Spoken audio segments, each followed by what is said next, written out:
നമസ്തേ, ഞാൻ doctor Susan Joseph, consultant gynaecologist. ഏത് വയസ്സാണ് പ്രഗ്നൻസി ആകുവാൻ ഏറ്റവും ബെസ്റ്റായിട്ടുള്ള ടൈം? എത്ര ഏജ് വരെയും പ്രഗ്നൻസി ആകാം? തുടങ്ങിയ ചോദ്യങ്ങൾ വളരെ സാധാരണമായിട്ട് ഞങ്ങൾ കേൾക്കാറുണ്ട്. നമുക്കറിയാം 1970കളിൽ പ്രഗ്നൻസി ആവുന്നതിൻ്റെ ആവറേജ് ഏജ് 21 വയസ്സൊക്കെ ആയിരുന്നു. എന്നാൽ ഇന്ന് 19% പ്രഗ്നൻസി 35 വയസ്സിന് ശേഷമാണ് ആകുന്നത് എന്നാണ് ചില സ്റ്റഡീസ് കാണിക്കുന്നത്. പെൺകുട്ടികൾ എപ്പോഴാണ് വിവാഹം കഴിക്കേണ്ടത്, എപ്പോഴാണ് അവർക്ക് കുട്ടികൾ വേണ്ടത് എന്നൊക്കെ അവരുടെ തന്നെ ഡിസിഷനാണ്. അത് വളരെ പേഴ്സണലാണ്. അവരുടെ ലൈഫിൽ അവർ സെറ്റിലായിട്ട് വിവാഹം മതി എന്നൊക്കെയുള്ള തീരുമാനങ്ങൾ ഇന്ന് പെൺകുട്ടികൾക്കുണ്ട്. ഏജ് കൂടുന്നതുകൊണ്ട് എന്തെങ്കിലും പ്രോബ്ലം ഉണ്ടാകുമോ, ഇത് ശരിയാണോ? ഇന്നത്തെ ആർട്ടിഫിഷ്യൽ മെത്തേഡ്സൊക്കെ ഉണ്ടല്ലോ, ART മെത്തേഡ്സ്, അതായത് IVF പോലെയൊക്കെയുള്ള മെത്തേഡ്സൊക്കെ ഇന്നുള്ളപ്പോൾ ഈ ഏജിനെക്കുറിച്ച് ഇത്ര വറീഡാവേണ്ട കാര്യമുണ്ടോ എന്നൊക്കെ സാധാരണ ആളുകൾ ചോദിക്കാറുണ്ട്. 35 വയസ്സ് എന്ന ഒരു ആർബിട്രറി ഏജ് നമ്മൾ വെച്ചിരിക്കുന്നതിൻ്റെ കാരണം, ഇത് ഡെലിവറി ആകുമ്പോൾ 35 വയസ്സാണെങ്കിൽ ആ സമയത്തുള്ള കോംപ്ലിക്കേഷൻസ്, അമ്മയ്ക്കും കുഞ്ഞിനുമുള്ള കോംപ്ലിക്കേഷൻസ് കൂടുതലായിട്ട് കാണുന്നു എന്നുകൊണ്ടാണ് ആ ഏജ് വെച്ചിരിക്കുന്നത്. നമുക്കറിയാം ഇന്ന് ഈ ഏജ് സാധാരണ മറ്റുള്ള വേറെ പ്രത്യേകിച്ച് മോർബിഡിറ്റി, വേറെ പ്രത്യേകിച്ച് ഷുഗറോ പ്രഷറോ യാതൊരു മെഡിക്കൽ ഇഷ്യൂസോ ഒന്നുമില്ലാത്തവർക്ക് 35 വയസ്സ് ഇതൊരു പ്രോബ്ലം ഉണ്ടോ എന്ന് ചോദിച്ചാൽ, ഇതൊരു ബയോളജിക്കൽ ഫാക്ട്സാണ്. അതായത് ബയോളജിക്കൽ ഒരു ക്ലോക്കാണ് ലൈഫിൽ. ഒരു പെൺകുഞ്ഞ് ഭൂമിയിലേക്ക് ജനിക്കുമ്പോൾ ഒരു ഫിക്സ്ഡ് ആയിട്ടുള്ള നമ്പർ ഓഫ് എഗ്സ് ആണ്. അണ്ടത്തിൻ്റെ നമ്പറുകൾ, ഒരു കൃത്യമായിട്ടുള്ള ഒരു നമ്പർ മാത്രമേ ആ പെൺകുഞ്ഞിന് ഈ ഭൂമിയിൽ ജനിക്കുമ്പോൾ ഉണ്ടാവുകയുള്ളൂ. പിന്നെ അത് കൂടുകയോ ഒന്നുമില്ല. ഓരോ മാസവും ആ ആർത്തവ ചക്ര സമയത്ത് ധാരാളം അണ്ടം വേസ്റ്റ് ആവുന്നുണ്ട്. അപ്പോൾ ഒരു 35 വയസ്സിന് ശേഷം ഇതിന് നല്ല കുറവ് സംഭവിക്കുന്നു. 37 വയസ്സിന് ശേഷം നല്ലൊരു ഡിക്ലൈനാണ്. നന്നായിട്ട് പെട്ടെന്നാണ് ഈ ഓവറിയുടെ റിസർവ് കുറഞ്ഞു പോകുന്നത്. അപ്പോൾ സാധാരണ ഞങ്ങൾ അഡ്വൈസ് ചെയ്യും, പെൺകുട്ടികൾ വിവാഹം കഴിക്കുന്നത് ഡിലേഡ് ആകുകയാണെങ്കിൽ അവർക്കുള്ള ഓപ്ഷൻ വേണമെങ്കിൽ അവർക്കൊരു ഫെർട്ടിലിറ്റി സ്പെഷ്യലിസ്റ്റിനെ കണ്ടിട്ട് അല്ലെങ്കിൽ ഗൈനക്കോളജിസ്റ്റിനെ കണ്ടിട്ട് ഓപ്ഷൻസ് ചോദിക്കാം. അവർക്ക് അവരുടെ ഓവറിയൻ റിസർവ് വേണമെങ്കിൽ ചെക്ക് ചെയ്യാം. അത് കുറവാണെന്ന് തോന്നുകയാണെങ്കിൽ അവർക്ക് അവരുടെ അണ്ടം ഫ്രീസ് ചെയ്യാനുള്ള ഓപ്ഷനുണ്ട്. ചിലർ വിവാഹം കഴിച്ചിട്ടുണ്ടാവും, പക്ഷേ അവർക്ക് കുട്ടികൾ വേണ്ട എന്നുള്ള അഭിപ്രായമാണെങ്കിൽ അവർക്ക് കുറച്ചും കൂടി ഈസിയാണ്. അവർക്ക് ഈ അണ്ടവും ബീജവും കൂടെ പുറത്ത് വെച്ച് തന്നെ ഫെർട്ടിലൈസ് ചെയ്ത് എംബ്രിയോയെ നമുക്ക് ഫ്രീസ് ചെയ്യാനുള്ള ഫെസിലിറ്റി, അത് കുറച്ചും കൂടി ഈസിയാണ്, കുറച്ചുകൂടെ ചീപ്പും കുറച്ചുകൂടെ കോസ്റ്റ് കുറവുമാണ്. അപ്പോൾ ആ ഫെസിലിറ്റി അവർക്ക് വേണമെങ്കിൽ യൂട്ടിലൈസ് ചെയ്യാം. അപ്പോൾ അവർ ഫിസിക്കലി ഫിറ്റാണെന്ന് തോന്നുമ്പോൾ അവർക്ക് അവരുടെ ആ എംബ്രിയോയെ യൂട്ടസിലേക്ക് ട്രാൻസ്ഫർ ചെയ്ത് പ്രഗ്നൻസിക്ക് വേണ്ടി അവർക്ക് നോക്കുകയും ചെയ്യാം. പ്രഗ്നൻസി ആവാൻ തന്നെ ഡിലേ വരാം. അപ്പോൾ ഈ എഗ്ഗിൻ്റെ ക്വാണ്ടിറ്റിയും ക്വാളിറ്റിയും ഒക്കെ വ്യത്യാസം വരുന്ന കാരണം മിസ്കാരേജ്, അബോർഷൻ്റെ റേറ്റിൻ്റെ സാധ്യതയും കൂടുതലാണ്. പിന്നെ ഈ ക്രോമസോമൽ പ്രോബ്ലം വരാനുള്ള സാധ്യത ഈ കുട്ടികളിൽ കൂടുതലാണ്. കാരണം 20 വയസ്സിൽ 1250 ഒരു കുഞ്ഞിനാണ് പ്രോബ്ലം ഉണ്ടാകാൻ സാധ്യതയെങ്കിൽ 35 വയസ്സിൽ ഇത് 300 ഒരു കുട്ടിക്ക് ഈ ഡൗൺ സിൻഡ്രോം പോലത്തെ പ്രോബ്ലം ഉണ്ടാകാം.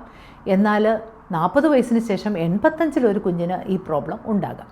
അപ്പോൾ കൂടുതലായിട്ടുള്ള ജനറ്റിക് ടെസ്റ്റുകൾ തീർച്ചയായിട്ടും ചെയ്തിരിക്കണം. നിഫ്റ്റ് പോലുള്ള ടെസ്റ്റ്, അതിനെക്കുറിച്ച് നമ്മൾ നേരത്തെ ഡിസ്കസ് ചെയ്തിട്ടുണ്ട്, അതിൻ്റെ ലിങ്ക് കൊടുക്കുന്നുണ്ട്. ആ ടെസ്റ്റ് തീർച്ചയായിട്ടും ചെയ്യുന്നതാണ് ഇങ്ങനത്തെ പ്രോബ്ലം ഇല്ല എന്ന് ഉറപ്പാക്കുവാൻ നല്ലത്. പിന്നെ അനോമലി സ്കാൻ, അത് തീർച്ചയായിട്ടും ചെയ്തിരിക്കണം. പ്രഷർ, ഷുഗറിൻ്റെ ടെസ്റ്റുകൾ, GTT, ഗ്ലൂക്കോസ് കുടിച്ചുള്ള ടെസ്റ്റ്, അങ്ങനത്തെ ടെസ്റ്റുകളൊക്കെ ചെയ്തിരിക്കണം. അതായത് പിന്നെ അസോസിയേറ്റഡ് ആയിട്ടുള്ള മെഡിക്കൽ കോംപ്ലിക്കേഷൻസും ഈ പ്രഗ്നൻസിയിൽ കൂടുതൽ ആവാനുള്ള സാധ്യത ഈ ഏജിൽ കൂടുതലാണ്. അപ്പോൾ അതിനുവേണ്ടിയുള്ള മോണിറ്ററിങ് തീർച്ചയായിട്ടും ഉണ്ടാവണം. പ്രഷർ ചെക്ക് ചെയ്യണം. കുഞ്ഞ് ഉള്ളിൽ സേഫാണോ, കുഞ്ഞ് ഓക്കെ ആണോ എന്നുള്ളത് അറിയാനുള്ള കുഞ്ഞിന് വേണ്ടിയുള്ള ടെസ്റ്റുകൾ, അൾട്രാസൗണ്ട്, ഡോപ്ലർ, NST പോലുള്ള ടെസ്റ്റുകൾ, അതൊക്കെ കുറച്ചുകൂടെ ഫ്രീക്വൻ്റ് ആയിട്ട് ചിലപ്പോൾ ചെയ്യേണ്ടി വരും. പിന്നെ ചിലപ്പോൾ ഡെലിവറി അല്പം നേരത്തെ ആവാനുള്ള സാധ്യതയുണ്ട്. ചിലപ്പോൾ കുഞ്ഞ് വലുതാവാനും ചിലപ്പോൾ ചെറുതാവാനും അങ്ങനത്തെ വളർച്ച കുറയാനും സാധ്യതയുണ്ട്. ചിലപ്പോൾ കുഞ്ഞ് ഉള്ളിൽ വെച്ച് തന്നെ മരിച്ചു പോകാനുള്ള സാധ്യതയും സ്റ്റിൽ ബർത്തിൻ്റെ റേറ്റും കുറച്ച് കൂടുതലായിട്ടാണ് ഈ ഏജിൽ കാണുന്നത്. നമ്മൾ വജൈനൽ ഡെലിവറിക്ക് തന്നെ പെൺകുട്ടികളെ ഈ സമയത്ത് നമ്മൾ പോസ്റ്റ് ചെയ്യാറുണ്ടെങ്കിലും ചിലപ്പോൾ സിസേറിയൻ്റെ റേറ്റ്, മറ്റുള്ള അസോസിയേറ്റഡ് ആയിട്ടുള്ള കോംപ്ലിക്കേഷൻസ് കൂടുതലുള്ളതിനാൽ സിസേറിയൻ്റെ റേറ്റും അല്പം കൂടുതലായിട്ടാണ് ഈ ഏജിൽ കാണുന്നത്. പിന്നെ ഡെലിവറിക്ക് ശേഷവും തീർച്ചയായിട്ടും മോണിറ്ററിങ് ഉണ്ടാവണം. എന്തെങ്കിലും ശ്വാസം മുട്ടലോ ബ്ലീഡിങ് കൂടുതലോ എന്തെങ്കിലും ഉണ്ടെങ്കിൽ തീർച്ചയായിട്ടും ഡോക്ടറെ സമീപിക്കണം. ഡെലിവറി കഴിഞ്ഞുള്ള ആ കെയറും വളരെ ഇമ്പോർട്ടൻ്റ് ആണ്. കാരണം മാതൃമരണ നിരക്ക് ഏജ് കൂടുന്തോറും അല്പം കൂടെ കൂടുതലായിട്ടാണ് കാണുന്നത്. അപ്പോൾ ഇത് നമുക്ക് എങ്ങനെ ഈ പ്രോബ്ലംസ്, ഈ കോംപ്ലിക്കേഷൻസ് നമുക്ക് പ്രിവെൻറ്റ് ചെയ്യാൻ പറ്റുമോ എന്ന് ചോദിച്ചാൽ ഐഡിയലായിട്ടൊരു പ്രീ പ്രഗ്നൻസി കൗൺസിലിംഗ്, അതിനെക്കുറിച്ച് നമ്മൾ വീഡിയോ ചെയ്തിട്ടുണ്ട്, ലിങ്ക് കൊടുക്കുന്നുണ്ട്. ആ കൗൺസിലിംഗ് ഇവർക്ക് മസ്റ്റായിട്ട് ചെയ്യുന്നത് നല്ലതാണ്. ഫോളിക് ആസിഡ് ഉള്ള അതുപോലുള്ള കാര്യങ്ങൾ തീർച്ചയായിട്ടും എടുക്കണം. അവർക്ക് എന്തെങ്കിലും മെഡിക്കൽ ഇഷ്യൂസ് ഉണ്ടെങ്കിൽ അതിനെ തീർച്ചയായിട്ടും അത് കൺട്രോളിലാവണം. 35 വയസ്സിന് ശേഷമാണ് മാരീഡ് ആവുന്നെങ്കിൽ 6 മാസത്തിനകം പ്രഗ്നൻസി ആവുന്നില്ലെങ്കിൽ തീർച്ചയായിട്ടും ഡോക്ടറെ കണ്ട് അതിനുവേണ്ടി ട്രീറ്റ്മെൻറ്റിൻ്റെ ആവശ്യമുണ്ടോ എന്ന് നോക്കണം. 40 വയസ്സിന് ശേഷമായിട്ടുള്ള വിവാഹം കഴിക്കുന്നവർ ഉടനെ തന്നെ ഡോക്ടറെ സമീപിച്ച് പ്രഗ്നൻസിക്ക് വേണ്ടിയുള്ള കാര്യങ്ങൾ ചെയ്തിരിക്കണം. വെയിറ്റ് കൂടാതെ നോക്കണം, ആക്റ്റീവായിട്ടിരിക്കണം, ഫുഡിൽ ശ്രദ്ധിക്കണം, നല്ല വൈറ്റമിനും പ്രോട്ടീനും ഒക്കെയുള്ള ഫുഡായിരിക്കണം, കാർബോഹൈഡ്രേറ്റ്സിൻ്റെ അളവ് കുറയ്ക്കണം തുടങ്ങിയ കാര്യങ്ങളൊക്കെ ചെയ്താൽ നമുക്ക് ആ ഫിസിക്കൽ ഫിറ്റ്നസ് മെയിൻറ്റെയിൻ ചെയ്യാനായിട്ട് സാധിക്കും. ആ പ്രഗ്നൻസിയെ നിങ്ങൾക്ക് കുഴപ്പമില്ലാതെ മുന്നോട്ട് കൊണ്ടുപോകാനും സാധിക്കും. അപ്പോൾ ഇതൊക്കെയാണ് സാധാരണ നമ്മൾ ഈ 35 വയസ്സിന് ശേഷമുള്ള പ്രോബ്ലംസ്. പക്ഷേ എന്തൊക്കെയാണ് 35 വയസ്സിന് ശേഷമുള്ള പ്രഗ്നൻസി ആവുന്നതിൽ എന്തെങ്കിലും അഡ്വാൻറ്റേജ് ഉണ്ടോ എന്ന് ചോദിച്ചാൽ തീർച്ചയായിട്ടും ഉണ്ട്.